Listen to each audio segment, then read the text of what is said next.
لالا جان بله. نام چی است؟ نافذه. نامی آقا جانت؟ آدرخان. نامی بابت؟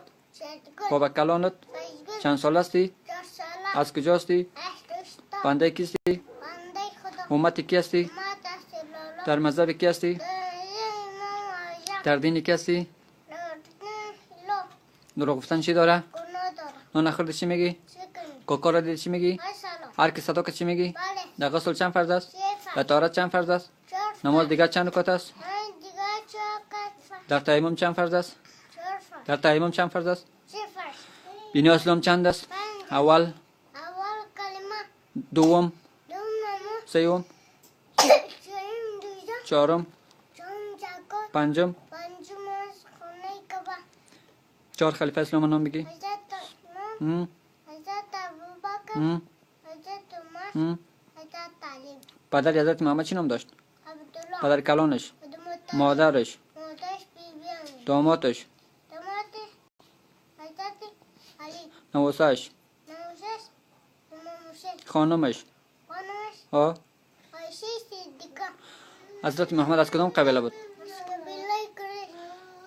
اولین سوره که به حضرت محمد نازل شد کدام سوره بود؟ سوره اقرا. نزول قرآن کریم در کجا بود؟ دا غور ایران. بزرگترین گناه به نزد خداوند چی است؟ چیزکش. اولین زنی که در روی خدا شهید شد کی بود؟ اولین زنی که در روی خدا شهید شد کی بود؟ مایا.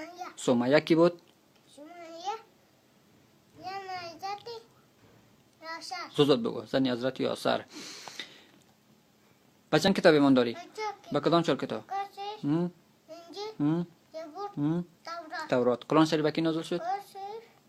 حضرت محمد. تورات با کی نازل شد؟ تورات حضرت عیسی. انجیل با کی نازل شد؟ انجیل حضرت عیسی. زبور با کی نازل شد؟ زبور حضرت داود. آفرین. با خدا چی داری؟ ایمان. با پیغمبرش؟ ایمان. با قرآن شریف؟ ایمان. بلند بگو. با روز آخرت؟ ایمان. ایمان یعنی چی؟ یعنی باور کردن. یعنی باور کردن. طلب علم بر زن مرد مسلمان چی است؟ فرض است. آفرین. هر کس کلمه نخونه چی میشه؟ کافی. بخون کلمه تا.